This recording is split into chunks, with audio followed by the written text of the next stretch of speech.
Welcome to the PrEP Parent Advocacy and Mobilization webinar. If you're unable to hear us, just please type something in the chat box and we will adjust our technology. But thank you so much for joining us today. We've got some interesting information that we wanted to share with everyone.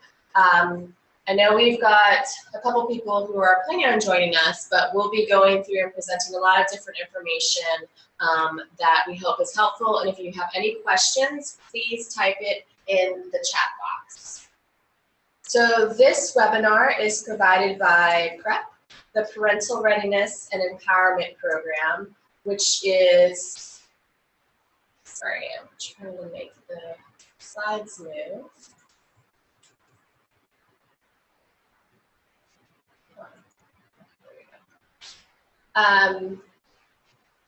The Parental Readiness and Empowerment Program, which is an initiative of the Lawyers Committee for Civil Rights under law.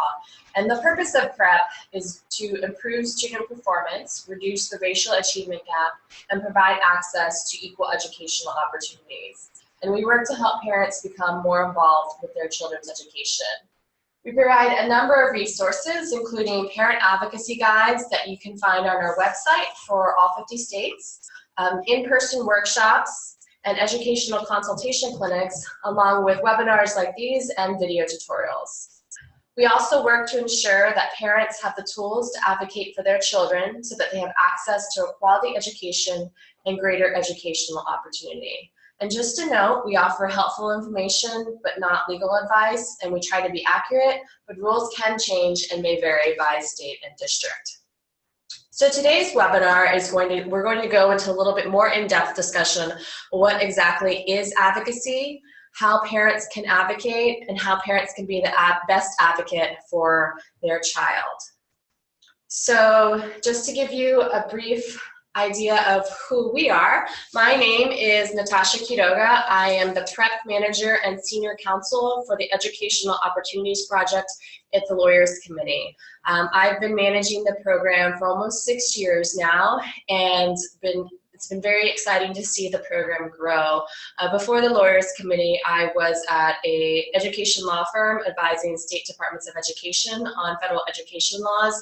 And before that, I was executive director for an education and empowerment nonprofit organization in Virginia. And facilitating this webinar, we have, I'm sorry, we didn't change the name here. It didn't say, but Pooja can introduce herself. Hi everyone, my name is Pooja Chowdhury. I'm a law fellow and associate counsel with the Lawyers Committee for the Educational Opportunities Project. And Pooja will be leading us on the webinar. And just to provide a little recap and background information, we do have some specific videos on parent advocacy and mobilization available on our YouTube channel, youtube.com/prepparents, and you can view those after the webinar, but it goes into some very specific information on more advocacy skills that are necessary for parents to be their child's best advocate. And Pooja is going to review what those videos are right now. First, we'll begin with a brief review of the information covered in the video tutorial on parent advocacy. If you have not had a chance to view the parent advocacy video tutorial, it's available online at prepparents.org, and you can check it out after the webinar. In the advocacy video tutorial, we learned that advocacy is about supporting or arguing in favor of something to achieve a desired goal or result, and how advocacy relates to your child. We discussed 3 types of advocacy. Individual advocacy takes place at the individual level, such as with an individual or family, and usually addresses a short-term problem. Group advocacy involves a small group and usually addresses a common issue that can have a common solution. Social advocacy, the 3rd type, addresses widespread issues and usually involves many people across cities and even states. We also discussed rights you may have in your child's education, such as the right to be actively involved in your child's education and the right to request a conference with your child's teacher or principal.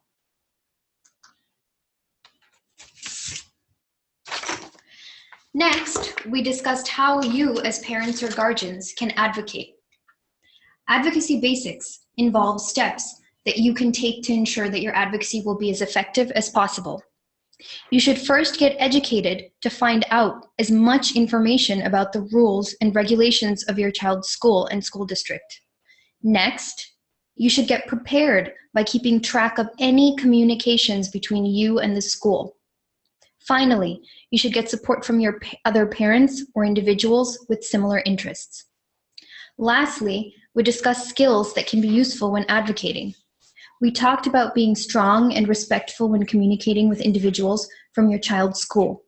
We also talked about ways to resolve conflicts, such as using I language instead of you language, and keeping a contact log to record the details of your conversations. Now that we have reviewed the skills that we covered thus far in Section 1 and 2 of the Parent Advocacy series, let's discuss advocacy at the widespread level. We will talk today about advocacy in action and how you can organize to effect change on issues that matter to you and your child. Let's move on to Section 3 of this series. But before we do that, it would be helpful for us to get a better idea of who is participating in this webinar. So if you can type in the chat box, whether you're a parent, an educator, a school administrator, or community advocate, that would be very helpful. So we'll take a couple of minutes for everyone to type in the chat box now.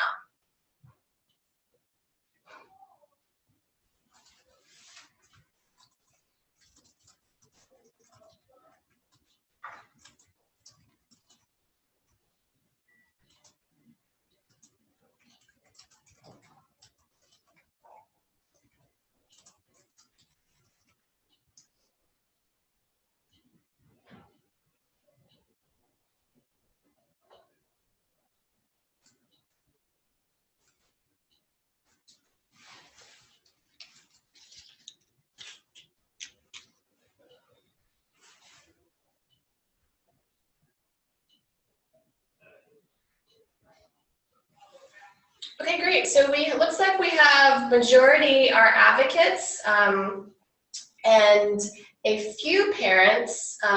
If you're trying to share the information, you can click on the share with everyone instead of just the panelists. But this is helpful information, so thank you so much. And again, if you have questions, feel free to type it in the chat box.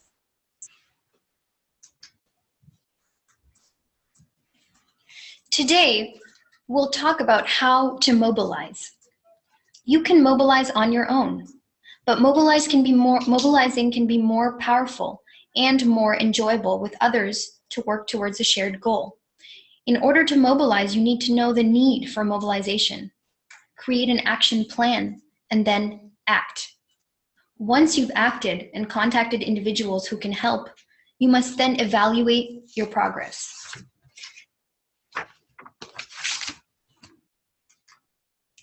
Now, as you can see, mobilization has several steps, and every step contains several smaller tasks. It doesn't happen overnight.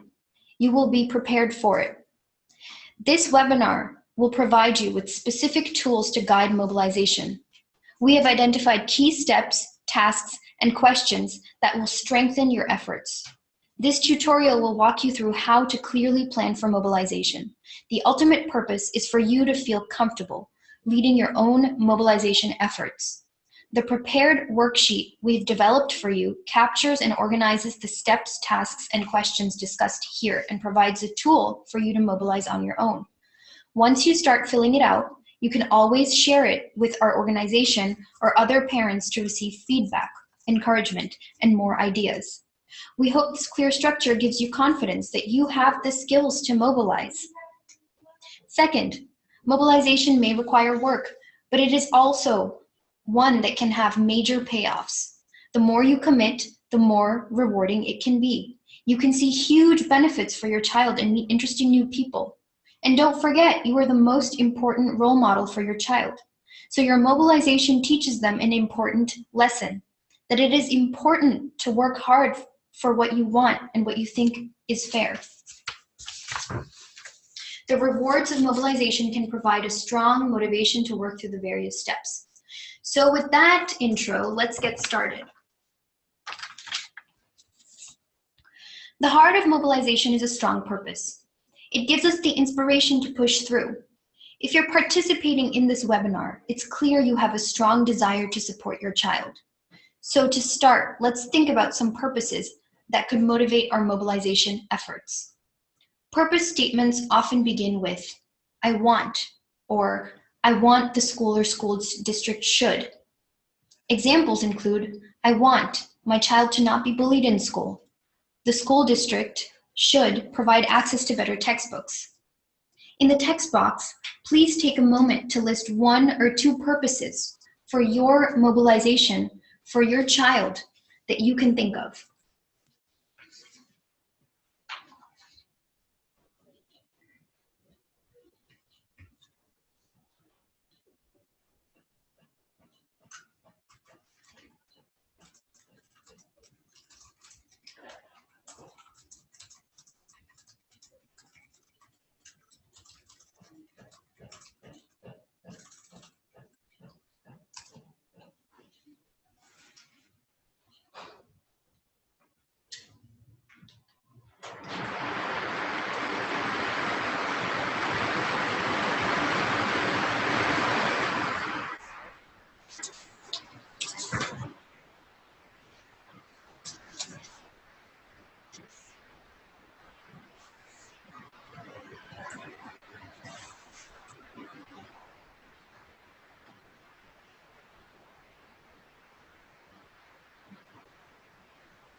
One listener has said that they want parents to have a seat at the table as part of shared decision-making at the school and district level.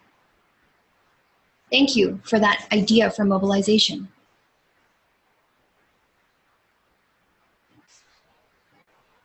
Please continue typing your thoughts as we continue with the webinar. With those purposes in mind to drive us forward, let's dive into the details. To learn the steps, it will help to do an example together. Then, you will have time to work on your own mobilization projects. For now, let's use Laura as our example. Laura is in the 5th grade and used to love school.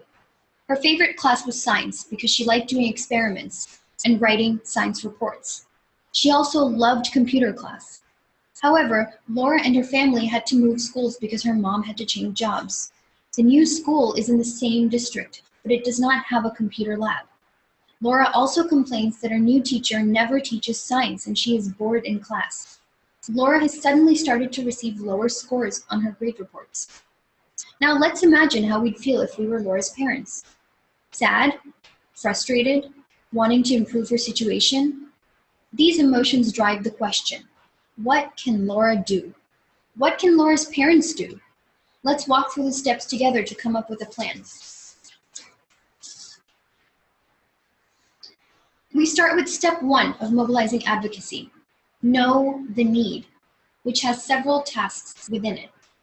To make these tasks manageable, we've provided this structured checklist on the slide, which is shared in this webinar and in the downloadable worksheet on our website to guide you through each stage. In our worksheet, step 1 suggests we start with defining our purpose and provides useful questions to help us think through our response, such as, what is my target? What do I want? What could the school or school district do better? Given Laura's situation, there's definitely not one right answer. You might answer this by saying, I want Laura to enjoy school again. Or maybe, I want Laura to learn more science. Can you think of any other possible purposes a parent might have based on Laura's story? You can type your responses into the text box. The second task is to check that you have a focused purpose. A focused purpose will be more successful because clearer goals allow for clearer and more effective plans. Good questions to ask for this task include, what specifically would I like? Could I add more details? Can I narrow my target?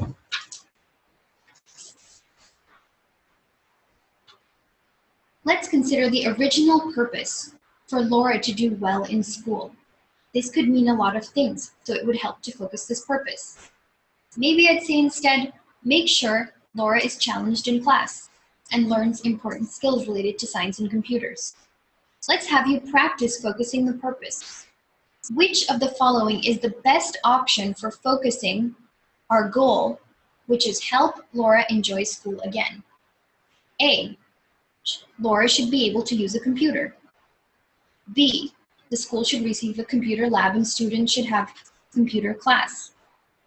C, the school should improve its bus system and bus fares should be lowered for all students.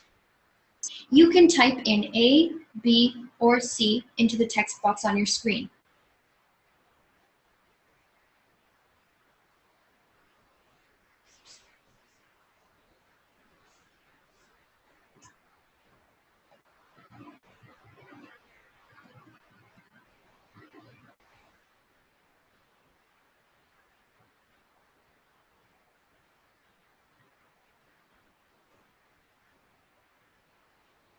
The best option is B. A is perhaps more focused than the original purpose, but it is still very general and unclear. C is incorrect because it doesn't relate to Laura's problem at all. B is the best option because it provides a clear goal that can provide a clear target. Let's move on to task 3. Learn the rules. Learning the rules will help you better understand what you need to do to accomplish your purpose.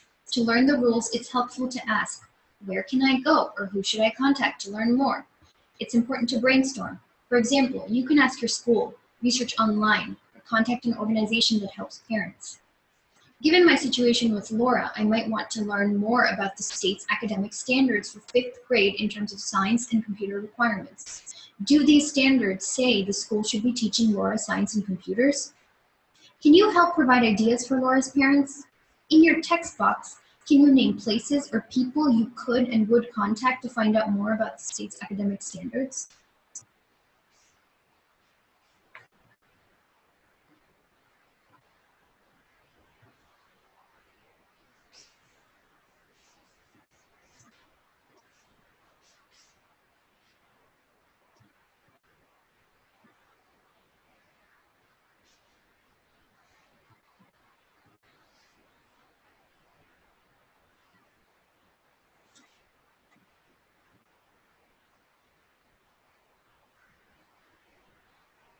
Some examples are, you could go online.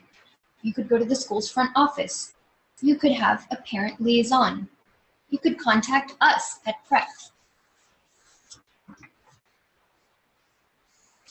This brings us to our 4th task, find supporters.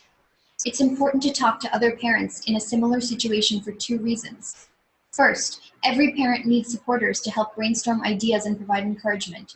Second, this may indicate whether the need is limited to your individual child or whether your problem is a systemic problem. Systemic problems affect many people.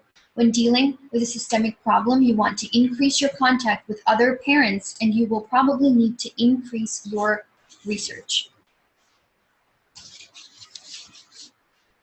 Where can you find supporters?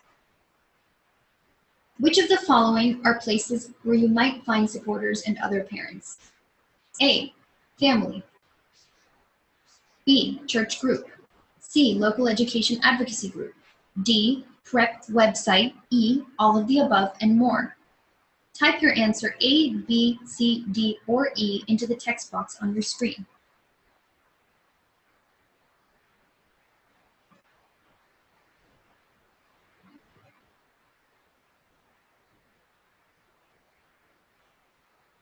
The correct answer is E, all of the above and more.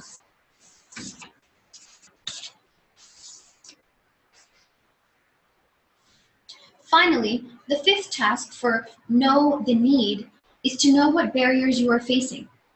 Questions might include, what problems may I run into? Will there be challenges in working with the school because the staff is defensive or too busy? Are the rules confusing? And are the rules being followed?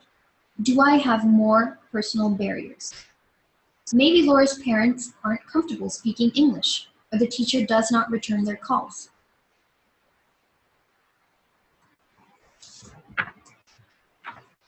Okay, congratulations on finishing step 1, but we're not done yet. Once we know the need, we have to start step 2 and create an action plan for Laura. This step also requires several separate tasks. As before, let's use Laura's story to think through step 2. As a quick review, remember that Laura loves science and computers, but her new school does not have computers and her new teacher is not teaching science. As a result, Laura has become bored at school and your grades are getting worse. Your tasks in step 2 will depend on what you discovered in step 1, when you learned about related rules and listened to other parents. Laura's parents did some of the research from step 1, and this is what they found. First, state and national standards include science and computer standards, which Laura should be learning in the classroom. Second, Laura's school does not have extracurricular activities in computers or science, but another school in the same district does. Third, it is the district's obligation to ensure that equal educational opportunities are provided to students of all races. Fourth, Laura's school primarily serves students of color, while the school with the extracurricular activities primarily serves white students. With this information, let's move through step 2.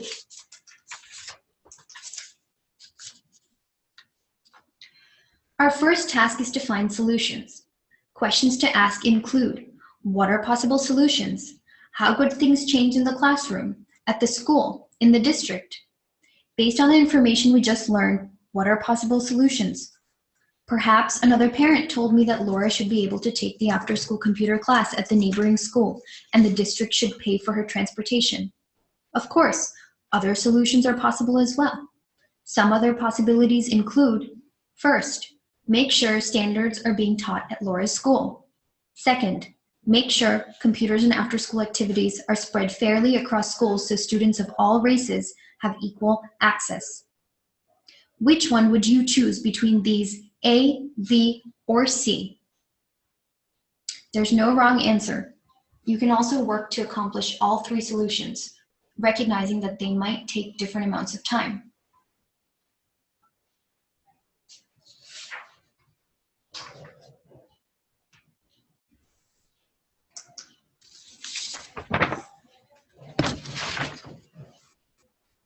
Now we're at task 2, plan action steps.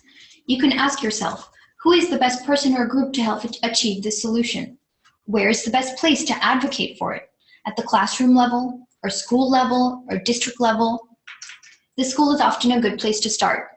Maybe my first step is to write a letter to explain my interest in enrolling my child in the extracurricular program. But many systemic rules are made at the larger district level. So perhaps I want to get a group together to attend a town meeting regarding education so we can voice our concerns about the lack of computers and after-school activities at certain schools. No matter what I plan to do, I want to be strong, direct, and realistic. Here are some possible action steps. A, speak with the teacher about how they are teaching science. B, speak with the school about enrolling Laura in the computer/science club at the other school and paying for transportation. C, speak with the district to advocate for providing more school activities and computers at Laura's school. Do you have any other suggestions for action steps? If you do, then please type them into the text box.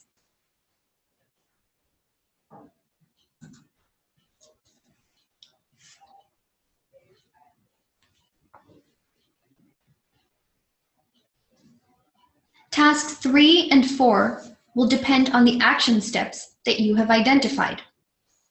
Once you have decided your next steps, you should divide up the time and tasks associated with getting the goal accomplished. This is particularly important if you're working with a group. Ask yourself, what different tasks need to happen to accomplish the goal? Who can do them?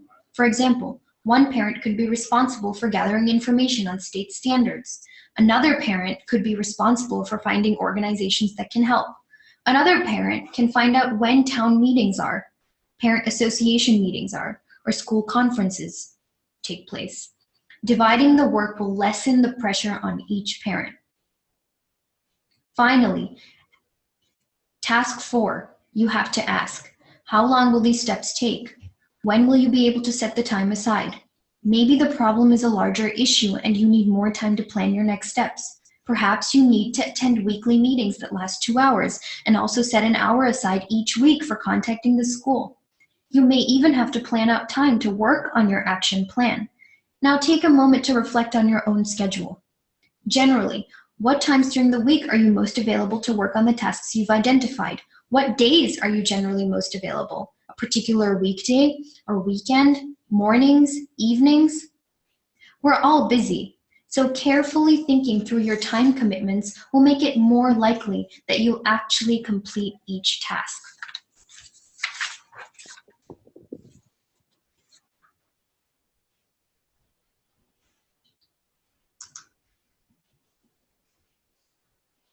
The third step in mobilization is to act and contact.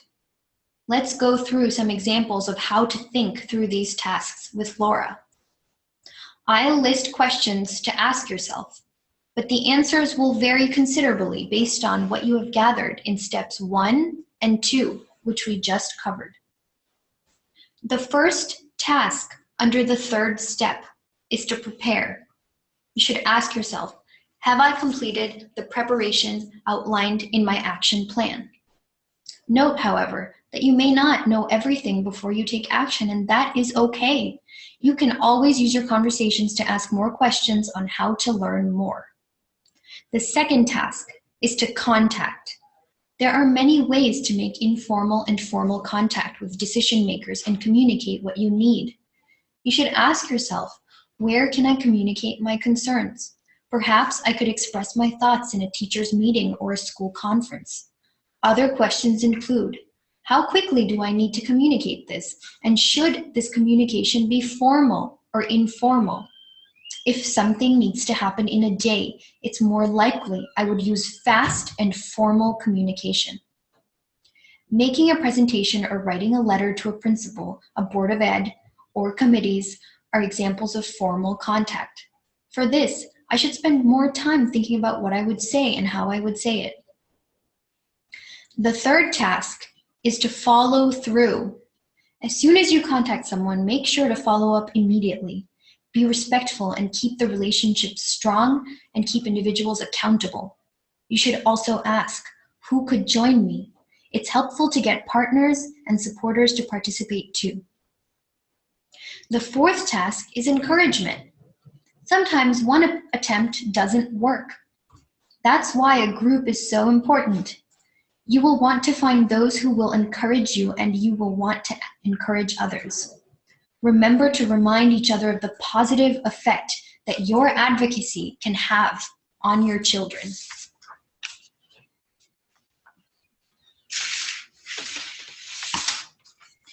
As mentioned earlier, Step 3's tasks will depend on what happens in steps 1 and 2. But let's take a moment to see if you remember some of the key concepts from step 3 by doing a quick true or false review. Now, I'll say a statement, and if it's true, type T into your text box. If you think it's false, type F. True or false? You should know all of the rules before you communicate with the school or teacher.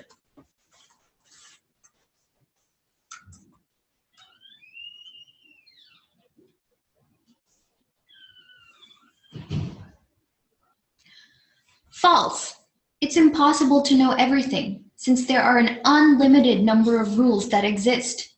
The goal is to do research to know enough of the basic rules to ask questions and voice concerns.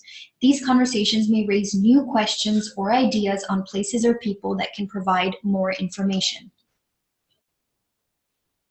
True or false? I should always contact the school in a formal manner, such as writing a letter or making a presentation.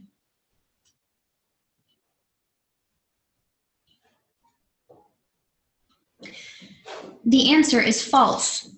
It is good to always document communication in writing, but formal contact will not always be necessary.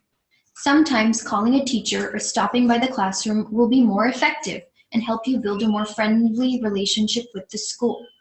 You can still document these conversations in writing by keeping a communication log, as we discussed in section 2 of the advocacy video tutorial. True or false? You should always follow up after you have contacted somebody.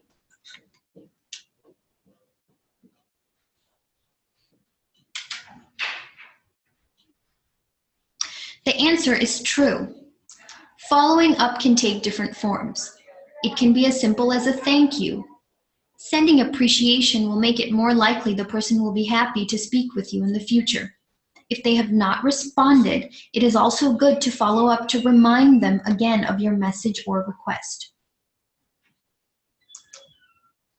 True or false? It is okay if you do not succeed on the first try.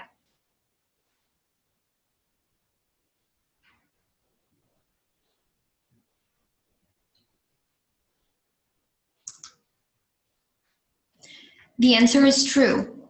Remember, it often will take more than one attempt to be successful, and you should not lose confidence just because the first try does not work. This is why finding supporters to provide encouragement is so important.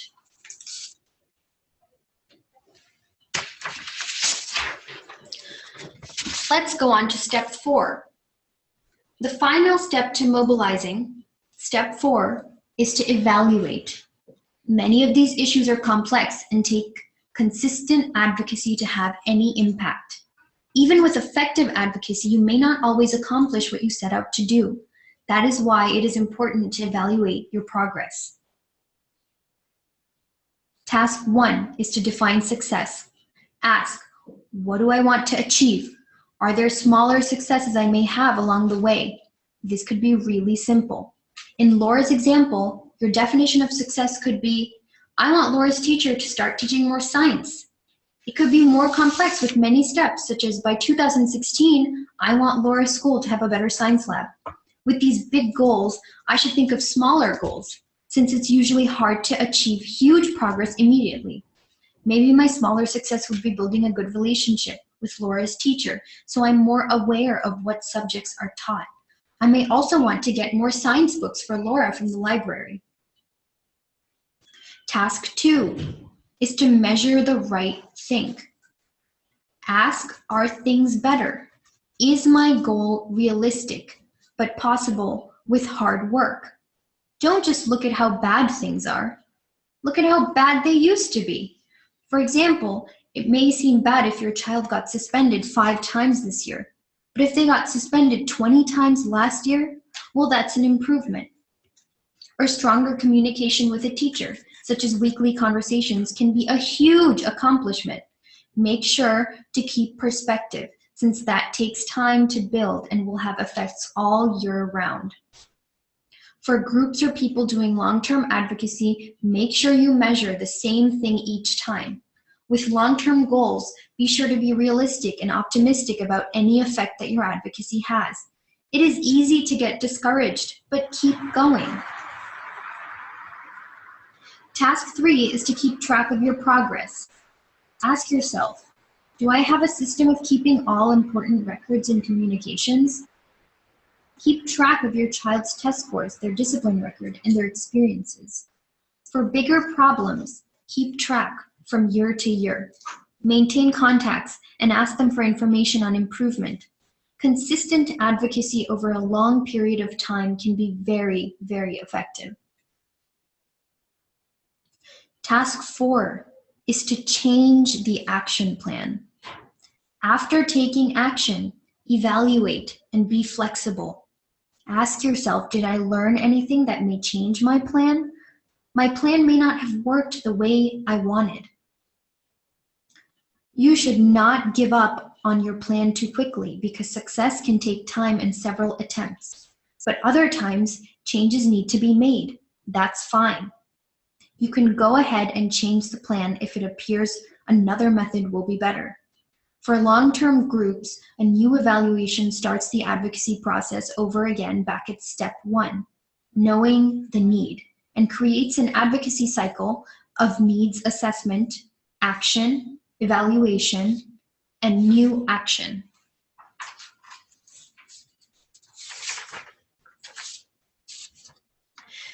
Now let's do a quick brainstorm based on step 4. You can write the matching letter in the text box on your screen. Which of the following tasks do you think will come easiest for you? A, B, C, or D? And write why. A, define success, defining small and big goals. B, measure the right thing, being realistic and measuring the right thing. C, keep track of your progress, staying organized. D, change the action plan, reflecting and revising based on what you learn. Which of the following tasks do you think may be the hardest for you? A, B, C, or D, and why? So which of the tasks do you think will be easiest for you, and why? And then which of the tasks do you think may be hardest for you, and why?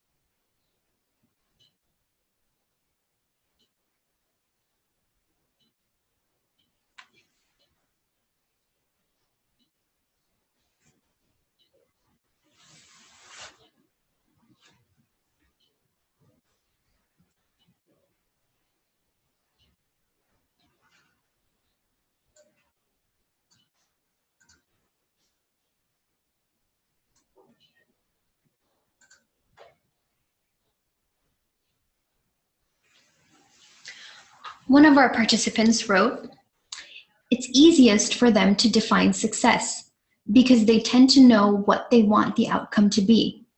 And it's hardest to know how to measure that success."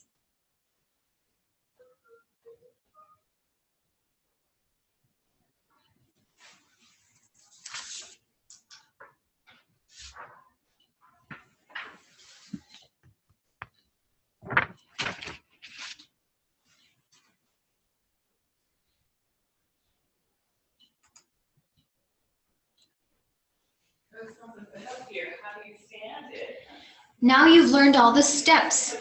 It's time to go through the steps based on your own child and school. Please look at the downloaded blank worksheet from our site to help you work through the 4 steps of mobilizing advocacy. Remember, it starts with identifying a purpose for mobilization. You can identify this purpose individually or as a group.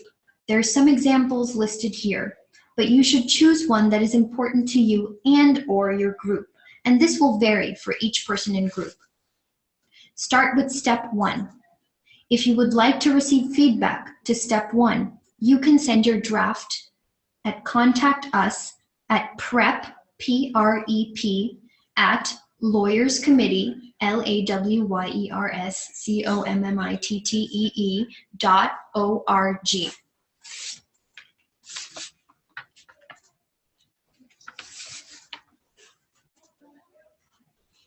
So this is Natasha. I wanted to share the mobilizing worksheet that we just emailed out to everybody. It will also be available for download on the website where you signed up for the webinar, prepparents.org/webinars. But to review this really quickly,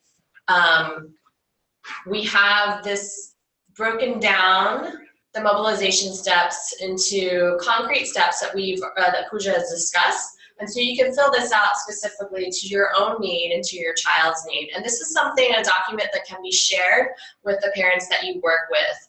You know, we provided some examples on in the slideshow that parents might want to improve their children's grades. They might want to better communicate with other parents or with the school. And so this is a good, helpful tool that that you can work with the parents to develop their own ideas and steps that parents can go through. So as you can see, we come on, they're brainstorming as they're going through the process on who else can potentially help them, what barriers they might face. And I think it's helpful for those of us who are advocates to sit down with families to work with them. So some of you who are parent advocates in elementary schools, parents might have questions about what to do to better prepare their children for middle school. So this is something that you can use as a helpful tool with a group of parents who are facing that transition, and they can work through this together in a group as well. So you can see going down here as well the different steps for the action plan. So if you weren't able to get this document, please let us know. It'll also be available for download on the website. Let me give the screen back to Pooja. I'm pausing the share. Okay.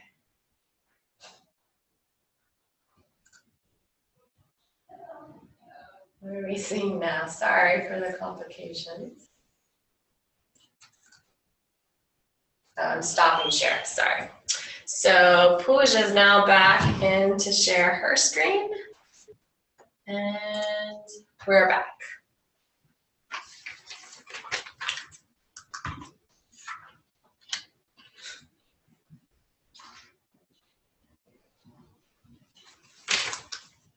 Oops.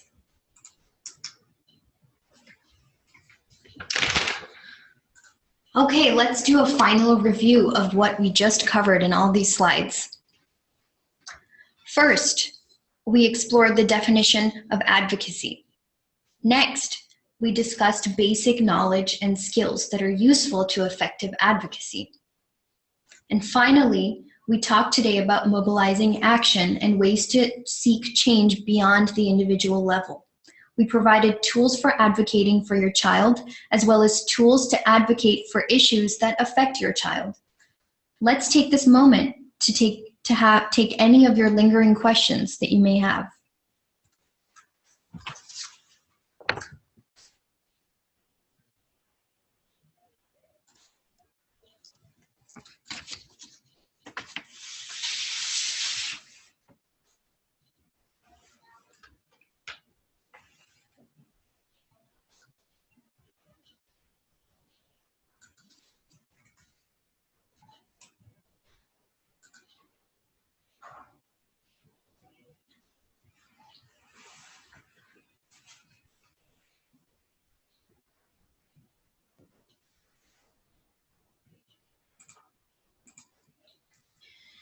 One of our participants have asked, do you have a simple evaluation tool that you recommend?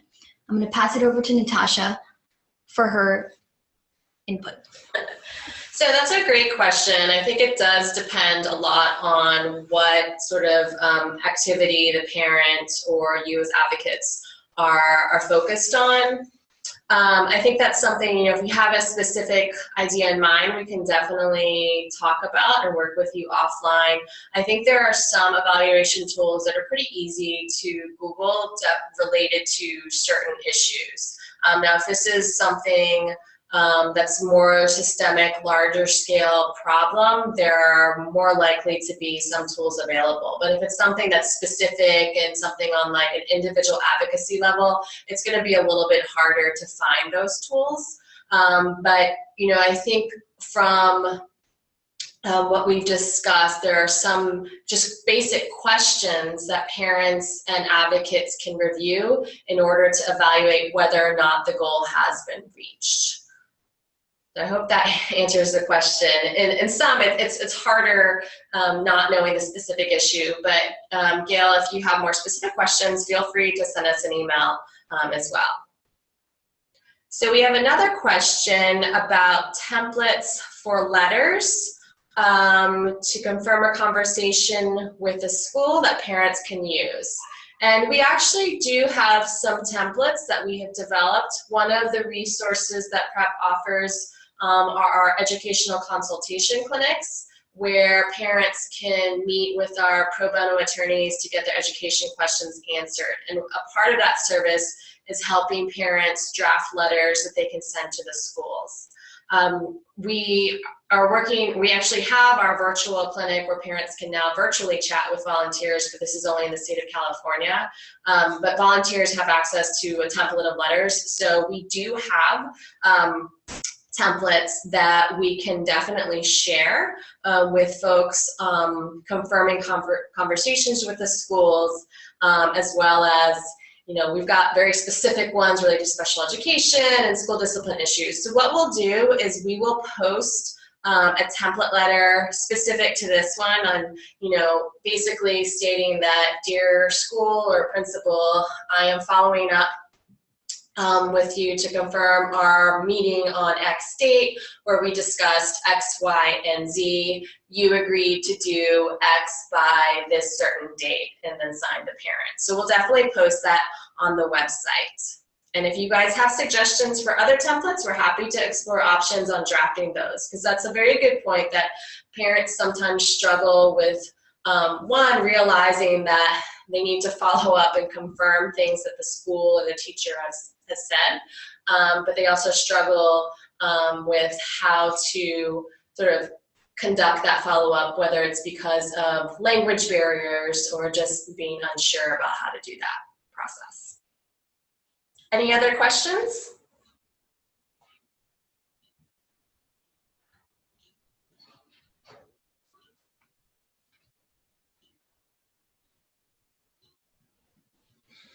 Great, well, we'll keep the chat box open for a little bit.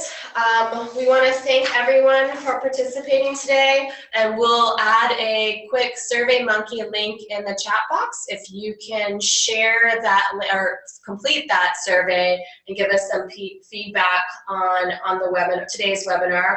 We're also recording this webinar, so if you have colleagues that were not able to join us, you can pass on that link as well. But please feel free to check out the YouTube videos on parent advocacy that go into a lot more detail on advocacy skills that parents should need. I know today focused a little bit more on how to execute those advocacy skills and actually mobilize around an issue. But it's very important that parents understand those skills as well. We want to thank Pooja for her excellent facilitation today. Pooja, did you have any closing thoughts? Thank you so much for joining. Congratulations, you've completed our live webinar, and we hope that you stay in touch and email us if you have any questions. And we can send a quick email also later with the SurveyMonkey in case you have to go to your next meeting or grab lunch. And we will also include the link to our website where we'll have the template letters. But thank you so much, everyone, for your participation today, and we hope this information was useful to you. We will be hosting another webinar next month in October on school discipline, and then the last webinar of the fall semester will be on special education in December.